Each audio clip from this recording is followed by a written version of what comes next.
What's up, guys? Coach Mike from Heavy Hitters Thai Boxing here. Coming to you live from my living room in Philadelphia. Going to continue our quarantine instructional series for all of our students. Anybody else out there? Today we're going to be going over super simple, probably the simplest punch combination, but super effective, but very easy to do incorrectly and leave you out of position and easy to get exploited and countered.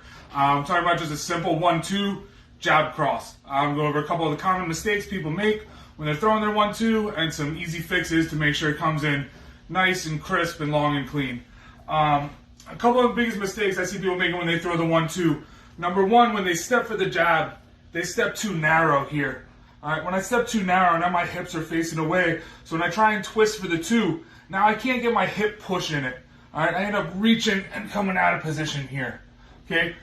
Make sure when you step for the jab, I step a little bit out wide, a little bit to the left. That keeps my hips square in front of my opponent. So when I throw the jab, now my right hand in nice and tight, lying right down the center, coming straight down the middle for that cross. Okay. Another common mistake is I see people reach. They end up reaching and leaning for the 2 instead of coming in nice and long for the cross. Okay. Usually what that happens when people aren't getting their shoulders working together, they get that full shoulder torque. So when I throw my 1-2, when I start with the jab, I step out, nice long jab, right? Turn my shoulder up over my chin, keep it protected. I keep my right elbow tucked in, my hand nice and high, all right? Now when I throw my cross, I want to make sure my cross comes out at the same time that my jab comes back, all right? So it's not just about my right shoulder coming forward for the cross, it's also about pulling my left shoulder back. That increases the shoulder torque, which increases the power on the cross, all right? So it's almost like I'm extending for the jab, and when I'm coming for my cross, pretend that I'm pulling something back all the way here, pulling my hand back, which brings the cross out nice and quick, nice and clean. All right. So when I step in, it's a nice 1-2. That also keeps both hands level at the same height, making sure they come straight out, straight back to the head. I see people a lot of times try and rush the cross. What that usually results in is the jab comes, and then they rush the cross. So they end up having to pull their left hand down and bringing the cross over top, which usually results in leaning and reaching. All right, it's a bad position to be in, overextended. Your left hand's coming down, catch a knee to the face, elbow, hook. Not a good place to be in. Now a couple different ways to throw the 1-2. Me, I'm 6'3", so I'm usually a little bit taller. I usually always stay with my back foot planted.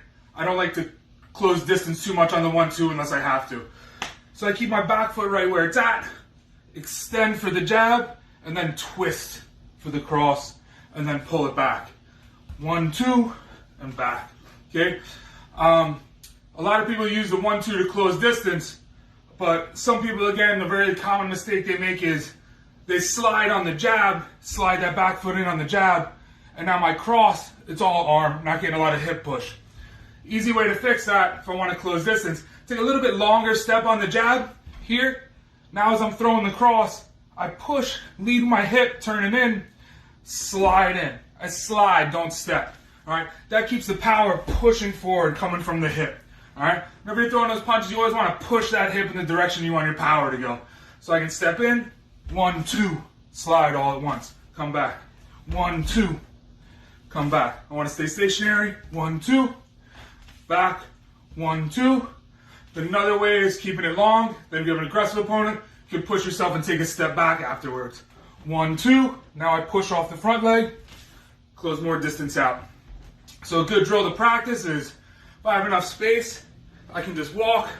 1-2, coming forward. 1-2, coming forward. 1-2. All right. Then I can practice just keeping it stationary. 1-2. 1-2. Now I can practice closing distance backwards afterwards. 1-2, out. 1-2, out. 1-2, out. All right, so super simple punch combination, very, very effective when done properly. Generate a lot of power on that cross, keeping it nice and tight, pushing from the hip, not rushing with your hand, letting the punch develop from pushing off the ground, turning the hip, moving the shoulder, then extending the cross all the way out. All right. Hope you guys learned something. If you have any questions, hit us up at Heavy Hitters Thai Boxing on Instagram, on Facebook. And then, cool. See you guys tomorrow. Go Cup.